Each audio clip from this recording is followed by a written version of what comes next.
ವಾಗಿಯೂ ಈಗ ಟ್ರಸ್ಟೇ ಒಂದು ನಿಲುವು ಎಳೆದಿತ್ತು. ಏನು ಅಂತಂದ್ರೆ ಇಲ್ಲಿ ಯಾವುದೇ ಸೇವಾ ಲಿಸ್ಟ್ಗಳು ಇರಬಾರ್ದು, ಇಲ್ಲಿ ಬೇಡ ಅಂತ ಹೇಳಿಕೊಂಡು. ಇದರಲ್ಲೇ ದೇವಸ್ಥಾನಗಳಲ್ಲಿ, ಇತರೆ ದೇವಸ್ಥಾನಗಳಲ್ಲಿ ಅಂತಹ ಸೇವಾ ಲಿಸ್ಟ್ ಅಂತ ಇರುತ್ತೆ, ಬಗೆ ಬಗೆಯ ಸೇವೆಗಳಿರ್ತವೆ. ಅಂಥದ್ದಿಲ್ಲಿ ಯಾವುದು ಇಲ್ಲ. ಆವಾಗ ನಾವು ಮಂದಿಯಲ್ಲಿ ವಿಶೇಷವಾಗಿ ಕೇಳಿಕೊಂಡದ್ದು, ರಾಮದೇವರ ಹತ್ರ ಹೋದಾಗ ರಾಮದೇವರ ಸೇವೆ ಮಾಡಬೇಕು, ಏನಾದರೂ ಸೇವೆ ಮಾಡಬೇಕು ಅಂತ ಎಲ್ರಿಗೂ ಅಪೇಕ್ಷೆ ಇದ್ದೇ ಇರುತ್ತೆ. ಏನು ಮಾಡಬೇಕು, ಏನು ಹುಂಡಿಯಲ್ಲಿ ಕಾಣಿಕೆ ಹಾಕಿ ಬರೋದು ಮಾಡಿ, ಬೇಡ ಅಂತಲ್ಲ. ಅದಕ್ಕಿಂತ ಮುಖ್ಯವಾಗಿ ಆಗಬೇಕಾದದ್ದು, ನಮ್ಮ ಊರುಗಳಲ್ಲಿ ಯಾರು ದೀನರಿದ್ದಾರೆ, ದಲಿತರಿದ್ದಾರೆ, ದುಃಖಿತರಿದ್ದಾರೆ, ಅವಕಾಶ ವಂಚಿತರಿದ್ದಾರೆ, ಅವರಿಗೆ ನಮ್ಮಿಂದ ಆದ ಸಹಾಯ ಏನು ಬೇಕಾದ ಮಾಡೋದು. ನಮ್ಮ ದುಡ್ಡಿನದ್ದೇ ಅಂತಲೂ ಹೇಳೋದಿಲ್ಲ ನಾವು. ನಮ್ಮ ವೃತ್ತಿ, ನಮ್ಮ ಉದ್ಯೋಗಗಳ ಅಡಿಯಲ್ಲಿಯೇ ಸಾಕಷ್ಟು ಸಮಾಜ ಸೇವೆಯನ್ನು ಮಾಡಲಿಕ್ಕೆ ಅವಕಾಶ ಇದೆ. ಅದನ್ನು ಮಾಡಬೇಕು. ಇಲ್ಲಿ ಬಂದಾಗ, ರಾಮದೇವರ ಮುಂದೆ ಬಂದ ದರ್ಶನಕ್ಕೆ ಬಂದಾಗ, ದೇವರೇ ನಿನ್ನೆ ಹೆಸರಲ್ಲಿ ನಾನು ಸಮಾಜದಲ್ಲಿ ಇಂಥ ಒಂದು ಒಳ್ಳೆ ಕೆಲಸ ಮಾಡಿದೆ, ಮನೆ ಇಲ್ಲದವರಿಗೆ ಒಂದು ಪುಟ್ಟ ಮನೆ ಕಟ್ಟಿಸಿಕೊಟ್ಟೆ, ಉದ್ಯೋಗ ಇಲ್ಲದವನಿಗೆ ಉದ್ಯೋಗ ದೊರಕಿಸಿಕೊಟ್ಟೆ, ಶಿಕ್ಷಣ ವಂಚಿತನಿಗೆ ಶಿಕ್ಷಣವನ್ನು ವ್ಯವಸ್ಥೆ ಮಾಡಿದೆ, ಆರೋಗ್ಯ ವಂಚಿತರಿಗೆ ನಮ್ಮಿಂದಾದ ಸಹಾಯವನ್ನು ಮಾಡಿದೆ, ಗೋಶಾಲೆಗಳ ನಿರ್ಮಾಣ ಮಾಡಿದೆ. ಹೀಗೆ ಸಮಾಜದ ಸೇವೆಯ ಅನೇಕ ಮುಖಗಳು ಅವರವರ ಶಕ್ತಿ ಸಾಮರ್ಥ್ಯಗಳಿಗೆ ಅನುಗುಣವಾಗಿ ಮಾಡಲಿಕ್ಕೆ ವಿಪುಲವಾದ ಅವಕಾಶ ಇದೆ. ಮತ್ತು ಇದನ್ನು ಪಡೆಯಲಿಕ್ಕೆ ಅರ್ಹ ವ್ಯಕ್ತಿಗಳು ಯಾರನ್ನೂ ಹುಡುಕೊಂಡು ಹೋಗಬೇಕಾದ್ದಿಲ್ಲ. ನಮ್ಮ ಮನೆಯ ಆಳು, ಅವನ ಸ್ಥಿತಿ ಹಾಗೆಂದು ನಮ್ಗೆ ಗೊತ್ತು. ಅವನಿಗೇನೇ ಒಂದು ವ್ಯವಸ್ಥೆ ಮಾಡಿಕೊಟ್ರು ಕೂಡ ಇದು ರಾಮದೇವರ ಹೆಸರಲ್ಲಿ, ಅಲ್ಲಿ ಹೋದಾಗ ರಾಮದೇವರ ಸಮರ್ಪಣೆ ಮಾಡೋದು, ಇವನಿಗೆ ಕೊಡು ಹೋಗಲ್ಲ ಅನ್ನೋದು, ಇದು ನಾನು ಕೊಟ್ಟದಲ್ಲ ನೋಡು, ರಾಮದೇವರು ನೀಡಿದ್ದು, ರಾಮದೇವರ ಪ್ರಸಾದ. ನಮ್ಮ ಈ ಒಂದು ವಿಚಾರ ಇದು ನಮ್ಮ ಗುರುಗಳ ವಿಚಾರ ಆಗಿತ್ತು. ಹಾಗಾಗಿ ನಾವು ಟ್ರಸ್ಟ್ನಲ್ಲಿ ಸದಸ್ಯರಾಗಿ ಸೇರಿದ ಆ ವರ್ಷದಿಂದಲೇ ಇದಕ್ಕೆ ಚಾಲನೆಯನ್ನು ನಾವು ಕೊಟ್ಟಿದ್ದೆವು. ಚಾಲನೆ ಅಂತ ಹೇಳಿದರೆ ಸಮಾಜದಲ್ಲಿ ಈ ವಿಚಾರವನ್ನು ಪ್ರಚುರಪಡಿಸ್ತಾ ಇದ್ವು. ಇನ್ನು ಮಠದಿಂದಲೂ ಕೂಡ ನಮ್ಮದು ಎಷ್ಟು ಸಾಧ್ಯವೋ ಹಾಗೆ ಮನೆ ಕಟ್ಟಲಿಕ್ಕೆ ಸಹಾಯ ಮಾಡೋದು, ವೈದ್ಯಕೀಯ ನೆರವು, ಗೋಶಾಲೆಗಳ ನಿರ್ಮಾಣ, ಶಿಕ್ಷಣಕ್ಕೆ ಸಹಾಯ, ಇದನ್ನೆಲ್ಲ ನಾವು ಮಾಡ್ಕೊಂಡು ಬಂದಿದ್ದೆವು. ಕೆಲವರಿಗೆ ಮನೆ ನಿರ್ಮಾಣಕ್ಕೆ ಮಠದಿಂದ ಸೈಟ್ಗಳನ್ನು ಕೊಟ್ಟದ್ದು ಇದೆ.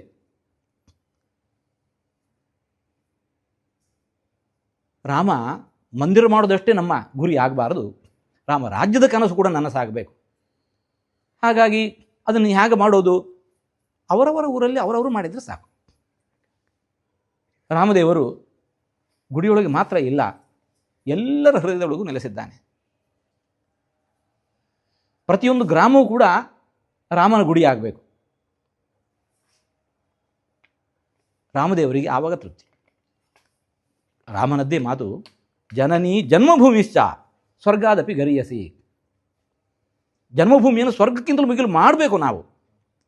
ಜನ್ಮಭೂಮಿಯ ಕುರಿತಾಗಿ ನಮಗಿರಬೇಕಾದ ಗೌರವ ಹೇಗೆ ಏನು ಅನ್ನೋದನ್ನು ರಾಮದೇವರು ಇನ್ನೆಲ್ಲ ತೋರಿಸಿಕೊಟ್ಟಿದ್ದಾನೆ. ಹಾಗಾಗಿ ದುಃಖಿತರಿಗೆ ಸಹಾಯ ಮಾಡೋದು ನೋಡಿ, ಈ ನಮ್ಮ ಗುರುಗಳ ಈ ಮಾತನ್ನು ನಾವು ಯಾವಾಗ ಮತ್ತೆ ಮತ್ತೆ ನಾವು ಮಾಡಿ 10 ಮಂದಿಗೆ ಹೇಳ್ತಾ ಬಂದೆವು. ಅನೇಕ ಮಂದಿ ನಮ್ಮ ಉಡುಪಿಯ ಪರಿಸರದಲ್ಲಿ ಅನೇಕ ಮಂದಿ, ಪ್ರಾಯ ಸಾವಿರಾರು ಮಂದಿ ಅಂತ ಹೇಳಿದ್ರು ಕೂಡ ತಪ್ಪಿಲ್ಲ, ತಮ್ಮ 60ನೇ ವರ್ಷದ ಹುಟ್ಟುಹಬ್ಬವನ್ನು ಮಾಡುವಾಗ ಹೋಮ ಹವನಗಳಿಗೆ ಅಂತ ಮೀಸಲಿಟ್ಟಂತಹ, ಪೂಜೆಗಳಿಗೆ ಮೀಸಲಿಟ್ಟಂತಹ ಧನವನ್ನು ಒಬ್ಬರಿಗೊಂದು 10 ಲಕ್ಷ ಮನೆ ಮಾಡಿ ಕೊಟ್ಟದ್ದಿದೆ. ಇಂಥವ್ರು ಒಬ್ಬರಿಬ್ಬರಲ್ಲ. ಒಬ್ಬ ಗಣ್ಯರಂತೂ ಶ್ರೀಯುತ ಎಚ್.ಎಸ್. ಶೆಟ್ಟರು ಅಂತ ನಮ್ಮ ಮಠದ ಭಕ್ತರವರು 100 ಮನೆಗಳನ್ನು ನಾವು ನಿರ್ಮಾಣ ಮಾಡಿಕೊಡ್ತೇವೆ ಹೊರಗ ಜನಾಂಗಕ್ಕೆ, ಅಂದರೆ ತೀರಾ ಹೊಡೆದೊಳಿದ ಜನಕ್ಕೆ ಮಾಡಿಕೊಡ್ತೇವೆ ಅಂತ ಹೇಳಿ ಸಂಕಲ್ಪ ಮಾಡಿ ಈ 3 ವರ್ಷಗಳಲ್ಲಿ 28 ಮನೆಗಳನ್ನು ನಿರ್ಮಾಣ ಮಾಡಿಕೊಟ್ಟಾಯಿತು. ಅದರ ಮೇಲೆ 14 ಮನೆಗೆ ಈಗಾಗಲೇ ಭೂಮಿ ಪೂಜೆ ನಡೆದಿದೆ. ಪ್ರಾಯ ಇನ್ನು ಕೆಲವೇ 1-2 ತಿಂಗಳಲ್ಲಿ ಆ ಮನೆಯ ಹಸ್ತಾಂತರವೂ ನಡೆಯುತ್ತೆ. ನಮ್ಮ ಪಕ್ಕದಲ್ಲಿ ಇರತಕ್ಕಂಥ ಯಕ್ಷಗಾನ ಕಲಾರಂಗ ನಾಳೆ ದಿವಸ 100ನೇ ಮನೆ ಬಡ ವಿದ್ಯಾರ್ಥಿಗಳಿಗೆ ಹುಡುಗಿ ನೀಡ್ತಾ ಇದ್ದಾರೆ. ಅವರಿಗೆ ಎಲ್ಲಿಂದ ಧನ ಬಂತು ಅಂತಂದರೆ ಸಮಾಜ ಅವರ ಮೇಲೆ ವಿಶ್ವಾಸ ಇಟ್ಟಿದೆ. ಅವರ ಮೂಲಕ ಇವತ್ತು ಮನೆ ವಿವಾದಾತೀತವಾಗಿರತಕ್ಕಂಥ ಯಾವ ವ್ಯವಸ್ಥೆಯೂ ನಮ್ಮಲ್ಲಿ ಇಲ್ಲೇ ಇಲ್ಲ, ಪ್ರಪಂಚದಲ್ಲೇ ಇಲ್ಲ. ವಿವಾದಗಳಿರುವುದು ಸಹಜ. ಆದರೆ ಅದು ವಾಸ್ತವ ಅವಾಸ್ತವ ಅನ್ನೋದನ್ನು ನಾವು ಈಗ ಹೇಗೂ ತನಿಖೆಗೆ ಹಿಡಿದಿದ್ದಾರೆ ಅಂತ ತನಿಖೆ. ಈಗ ಒಂದು ರಾಮ ಜನ್ಮಭೂಮಿ ತೀರ್ಥಕ್ಷೇತ್ರ ಟ್ರಸ್ಟ್ನ ಒಂದು ವಾಟ್ಸಪ್ ಗ್ರೂಪ್ ಇದೆ. ಅದರಲ್ಲೂ ಇದರ ಬಗ್ಗೆ ಏನು ಹಾಕಿಲ್ಲ ಅವರು, ಅಥವಾ ಅವರದ್ದೇ ನೇರ ಸಂಪರ್ಕ ನಂಬರ್ ಕೂಡ ನಮ್ಮಲ್ಲಿದೆ. ಈ ವಿಶೇಷಗಳು ಇದ್ದಾಗೆಲ್ಲ ಅದರಲ್ಲಿ ಹಾಕ್ತಾರೆ ಅವರು, ಇದನ್ನು ಹಾಕಿಲ್ಲ. ಆದ್ದರಿಂದಾಗಿ ಅಲ್ಲಿ ಏನಾಗಿದೆ ಎಂಬುದು ನಮ್ಗೆ ಗೊತ್ತಿಲ್ಲ. ಸದಸ್ಯರಾಗಿ ನಾವು ಅವರಿವರು ಕೇಳಿದ ಸುದ್ದಿಯನ್ನು ಕೇಳಿಕೊಂಡು ಏನೂ ವಿಚಾರ ಮುಂದಿಡ್ಲಿಕ್ಕೆ ಬರೋದಿಲ್ಲ.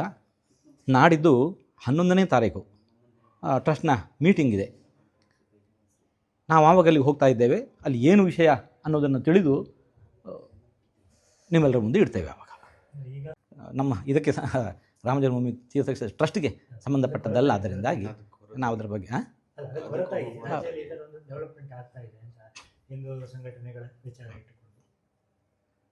ಮಾಡಿದರೆ ಆವಾಗ ನಾಳೆ ಯಾರಿಗೂ ಕೂಡ ಮಾತನಾಡಲಿಕ್ಕೆ ಅವಕಾಶ ಇರೋದಿಲ್ಲ. ಅಷ್ಟೇ ನಾವು ಹೇಳಬೇಕು. ಅಷ್ಟೇ. ಸಾಕಷ್ಟು ನಾವು ಅಲ್ಲಿ ಹೋದಾಗೆಲ್ಲ ಕೆಲವು ಸಲಹೆಗಳನ್ನು ನೀಡ್ತಾ ಇದ್ವಿ. ಹೀಗಿದ್ರೆ ಚೆಂದ, ಹೀಗಿದ್ರೆ ಚೆಂದ ಅಂತ. ಮೀಟಿಂಗ್ಗಳಲ್ಲೂ ಕೂಡ ನಾವು ವಿಷಯವನ್ನು ಪ್ರಸ್ತಾಪ ಮಾಡ್ತಾ ಇದ್ವಿ, ಹೀಗಿರಬೇಕು ಅಂತ. ಅವರೆಲ್ಲರೂ ಕೂಡ ನಾವು ಮಾಡಿದ್ದೇವೆ ಅಂತ ಹೇಳಿದ್ದಾರೆ. ಅದರಿಂದಾಗಿ ನಾವು ಕೂಲಂಕಷವಾಗಿ ಅಲ್ಲಿ ಹೋಗಿ ಒಬ್ಬ ಟ್ರಸ್ಟ್ನ ಸದಸ್ಯರಾಗಿ ಒಮ್ಮೆ ನೋಡಿ ಬರ್ಬೋದು, 2 ಸಲ ಹೋಗಿ ನೋಡಿ ಬರ್ಬೋದು. ಅಲ್ಲಿ ನಿಂತಿರುವುದು ಸಾಧ್ಯ ಆಗುವುದಿಲ್ಲ. ಅದರಿಂದಾಗಿ ಇದು ವಿಶ್ವಸ್ತ ಮಂಡಳಿ. ಹಾಗೆ ನಾವು ವಿಶ್ವಾಸ ಇಟ್ಟು ಏನಾಗಬೇಕು ಅಂತ ನಮಗೆ ಅನಿಸುತ್ತೋ ನಾವು ಅದನ್ನಲ್ಲಿ ಹೇಳಿ ಬರ್ತೇವೆ. ವಿಶ್ವಸ್ತ ಮಂಡಳಿ ಅಂತಾದಮೇಲೆ ವಿಶ್ವಾಸಾರ್ಹರಾಗಿರಬೇಕಿತ್ತು. ಇದು ಸ್ವಾಗತಾರ್ಹವಾದಂತಹ ಬೆಳವಣಿಗೆ. ತಪ್ಪಿದ್ದಲ್ಲಿ ಅದರ ವಿಮರ್ಶೆ ನಡೆಯಲೇಬೇಕು, ಅದಕ್ಕೆ ತಕ್ಕುದಾದ ಶಿಕ್ಷೆ ಆಗಲೇಬೇಕು. ಯಾಕೆಂತಂದರೆ ಇದು ಒಬ್ಬಿಬ್ಬರಲ್ಲ, ದೇಶ ವಿದೇಶಗಳ ಸಮಸ್ತ ಶ್ರದ್ಧಾಳುಗಳ ಶ್ರದ್ಧಾ ಕೇಂದ್ರ ಆದದ್ದಾಗಿದೆ. ಇಂತಹ ಘೋರ ಅಪಚಾರ ಇಲ್ಲಿ ನಡೆಯಲೇಬಾರದಿತ್ತು. ಆದ್ದರಿಂದಾಗಿ ನಡೆದು ಹೌದು ಅಂತಂದರೆ ಆವಾಗ ಅವಶ್ಯವಾಗಿ ಅದಕ್ಕೆ ತಕ್ಕ ಶಿಕ್ಷೆ ಆಗಬೇಕು, ಅದು ವಿಚಾರಣೆ ಆಗಬೇಕು. ಎಲ್ಲ ವಿಷಯಗಳು ಕೂಡ ಯಾಕೆ ಹೀಗಾಯಿತು ಅನ್ನೋದು ಹೊರಬರಬೇಕು. ಕೊಟ್ಟವರು ಯಾವತ್ತೂ ಕೂಡ ಅದು ಕೂಡ ಇಷ್ಟು ದೊಡ್ಡ ಅಮೌಂಟ್ ಇರುವಾಗ ಒಂದು ನಮ್ಮ ನಿಲುವು ಏನು ಅಂತ ಹೇಳಿದರೆ, ಯಾರೇ ಆಗಲಿ ಅಲ್ಲಿಯೇ ರಿಸೀಟ್ ತಗೊಳ್ಬೇಕು. ನೇರವಾಗಿ ಸುತ್ತುಗಳನ್ನು ನೀಡೋದು, ರಿಸೀಟ್ ತಗೊಳ್ಳೋದು ಇಬ್ಬರ ಜವಾಬ್ದಾರಿ ಕೂಡ ಇದೆ. ಕೊಡುವವರದು ಜವಾಬ್ದಾರಿ ಇದೆ, ತೆಗೆದುಕೊಳ್ಳುವವರು ದೊಡ್ಡ ಜವಾಬ್ದಾರಿ ಇದೆ. ಅದು ಕೊಟ್ಟಿಲ್ಲ ಅಂತಂದರೆ ಮಾತ್ರ ದೊಡ್ಡ ತಪ್ಪಾಗ್ತಾ ಇದೆ. ರಿಸಿಪ್ಟ್ ಕೊಟ್ಟಿದ್ರೆ ಅವು ಕೊಟ್ಟದ್ದು ಹೌದು ಅಂತ ಆಗುತ್ತೆ. ಇಲ್ಲದ್ರೆ ಈಗ ಬರೀ ಬಾಯಿ ಮಾತಿನ ಹೇಳಿಕೆಗಳಾಗ್ತವೆ.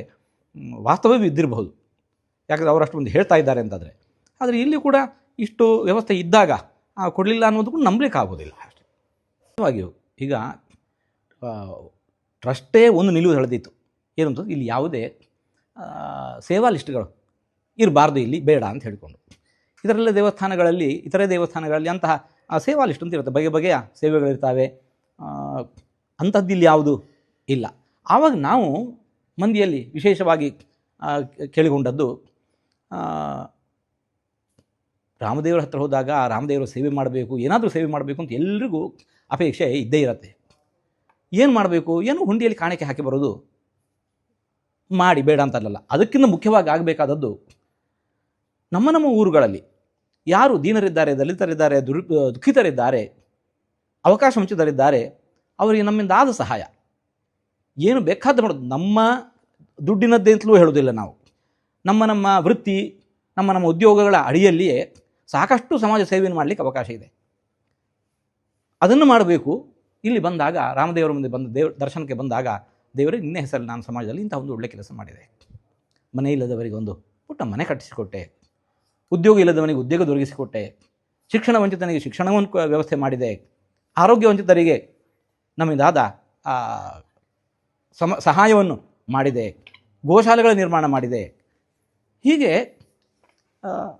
ಸಮಾಜದ ಸೇವೆಯ ಅನೇಕ ಮುಖಗಳು ಅವರವರ ಶಕ್ತಿ ಸಾಮರ್ಥ್ಯಗಳಿಗೆ ಅನುಗುಣವಾಗಿ ಮಾಡಲಿಕ್ಕೆ ವಿಪುಲವಾದ ಅವಕಾಶ ಇದೆ.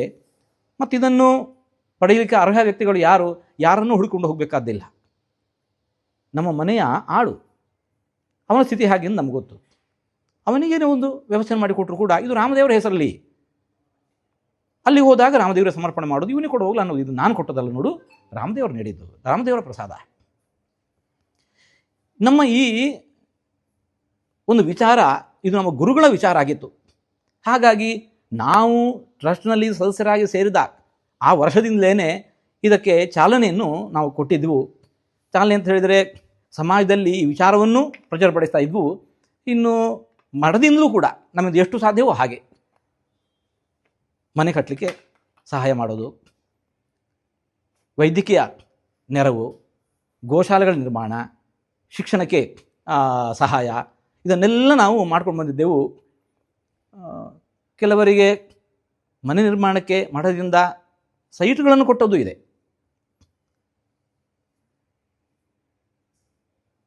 ರಾಮ ಮಂದಿರ ಮಾಡೋದಷ್ಟೇ ನಮ್ಮ ಗುರಿ ಆಗಬಾರದು, ರಾಮ ರಾಜ್ಯದ ಕನಸು ಕೂಡ ನನಸಾಗಬೇಕು. ಹಾಗಾಗಿ ಅದನ್ನು ಹೇಗೆ ಮಾಡೋದು? ಅವರವರ ಊರಲ್ಲಿ ಅವರವರು ಮಾಡಿದರೆ ಸಾಕು.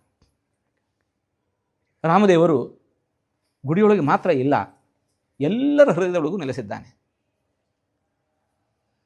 ಪ್ರತಿಯೊಂದು ಗ್ರಾಮವೂ ಕೂಡ ರಾಮನ ಗುಡಿ ಆಗಬೇಕು. ರಾಮದೇವರಿಗೆ ಆವಾಗ ತೃಪ್ತಿ. ರಾಮನದ್ದೇ ಮಾತು, ಜನನಿ ಜನ್ಮಭೂಮಿಶ್ಚ ಸ್ವರ್ಗಾದಪಿ ಗರಿಯಸಿ. ಜನ್ಮಭೂಮಿಯನ್ನು ಸ್ವರ್ಗಕ್ಕಿಂತಲೂ ಮಿಗಿಲು ಮಾಡಬೇಕು ನಾವು. ಜನ್ಮಭೂಮಿಯ ಕುರಿತಾಗಿ ನಮಗಿರಬೇಕಾದ ಗೌರವ ಹೇಗೆ ಏನು ಅನ್ನೋದನ್ನು ರಾಮದೇವರು ಹಿನ್ನೆಲೆಯಲ್ಲಿ ತೋರಿಸಿಕೊಟ್ಟಿದ್ದಾನೆ. ಹಾಗಾಗಿ ದುಃಖಿತರಿಗೆ ಸಹಾಯ ಮಾಡೋದು. ನೋಡಿ, ಈ ನಮ್ಮ ಗುರುಗಳ ಈ ಮಾತನ್ನು ನಾವು ಯಾವಾಗ ಮತ್ತೆ ಮತ್ತೆ ನಾವು ಮಾಡಿ 10 ಮಂದಿಗೆ ಹೇಳ್ತಾ ಬಂದೆವು. ಅನೇಕ ಮಂದಿ ನಮ್ಮ ಉಡುಪಿಯ ಪರಿಸರದಲ್ಲಿ ಅನೇಕ ಮಂದಿ, ಪ್ರಾಯ ಸಾವಿರಾರು ಮಂದಿ ಅಂತ ಹೇಳಿದ್ರು ಕೂಡ ತಪ್ಪಿಲ್ಲ, ತಮ್ಮ 60ನೇ ವರ್ಷದ ಹುಟ್ಟುಹಬ್ಬವನ್ನು ಮಾಡುವಾಗ ಹೋಮ ಹವನಗಳಿಗೆ ಅಂತ ಮೀಸಲಿಟ್ಟಂತಹ, ಪೂಜೆಗಳಿಗೆ ಮೀಸಲಿಟ್ಟಂತಹ ಧನವನ್ನು ಒಬ್ಬರಿಗೊಂದು 10 ಲಕ್ಷ ಮನೆ ಮಾಡಿ ಕೊಟ್ಟದ್ದಿದೆ. ಇಂಥವ್ರು ಒಬ್ಬರಿಬ್ಬರಲ್ಲ. ಒಬ್ಬ ಗಣ್ಯರಂತೂ ಶ್ರೀಯುತ ಎಚ್ ಎಸ್ ಶೆಟ್ಟರು ಅಂತ ನಮ್ಮ ಮಠದ ಭಕ್ತರವರು 100 ಮನೆಗಳನ್ನು ನಾವು ನಿರ್ಮಾಣ ಮಾಡಿಕೊಡ್ತೇವೆ ಹೊರಗ ಜನಾಂಗಕ್ಕೆ, ಅಂದರೆ ತೀರಾ ಹೊಡೆದಳಿದ ಜನಕ್ಕೆ ಮಾಡಿಕೊಡ್ತೇವೆ ಅಂತ ಹೇಳಿ ಸಂಕಲ್ಪ ಮಾಡಿ ಈ 3 ವರ್ಷಗಳಲ್ಲಿ 28 ಮನೆಗಳನ್ನು ನಿರ್ಮಾಣ ಮಾಡಿಕೊಟ್ಟಾಯಿತು. ಅದರ ಮೇಲೆ 14 ಮನೆಗೆ ಈಗಾಗಲೇ ಭೂಮಿ ಪೂಜೆ ನಡೆದಿದೆ. ಪ್ರಾಯ ಇನ್ನು ಕೆಲವೇ 1-2 ತಿಂಗಳಲ್ಲಿ ಆ ಮನೆಯ ಹಸ್ತಾಂತರವೂ ನಡೆಯುತ್ತೆ. ನಮ್ಮ ಪಕ್ಕದಲ್ಲಿ ಇರತಕ್ಕಂಥ ಯಕ್ಷಗಾನ ಕಲಾರಂಗ ನಾಳೆ ದಿವಸ 100ನೇ ಮನೆ ಬಡ ವಿದ್ಯಾರ್ಥಿಗಳಿಗೆ ಹುಡುಕಿ ನೀಡ್ತಾ ಇದ್ದಾರೆ. ಅವರಿಗೆ ಎಲ್ಲಿಂದ ಧನ ಬಂತು ಅಂತಂದರೆ ಸಮಾಜ ಅವರ ಮೇಲೆ ವಿಶ್ವಾಸ ಇಟ್ಟಿದೆ. ಅವರ ಮೂಲಕ ಇವತ್ತು ಮನೆ, ಅದರ ಬದಲಾಗಿ ಆ 100 kgಯಿಂದ ಪ್ರಾಯಶಃ 1000 ಮನೆಗಳ ನಿರ್ಮಾಣ ಆಗಬಹುದಿತ್ತು. ಒಂದು 10 ಲಕ್ಷಕ್ಕೆ ಯಾರಲ್ಲಿ ಭೂಮಿ ಇದೆ 10 ಲಕ್ಷಕ್ಕೆ ಸುಂದರವಾದ ಮನೆ ನಿರ್ಮಾಣ ಆಗ್ತಾ ಇದೆ. ಹಾಗಾಗಿ ಸಮಾಜ ಈಗಲೂ ನಾವು ಕೇಳ್ಕೊಳ್ತಾ ಇರೋದು, ಅಲ್ಲಿ ಹಾಕೋದು ಬಿಡೋದ್ರ ಬಗ್ಗೆ ನಮ್ಮ ಮಾತಿಲ್ಲ, ಆದರೆ ಸಮಾಜಮುಖಿಯಾದ ಈ ರೀತಿಯ ಕಾರ್ಯಗಳನ್ನು ಮಾಡಿ ಅದನ್ನು ರಾಮದೇವರಿಗೆ ಸಮರ್ಪಣೆ ಮಾಡಿ.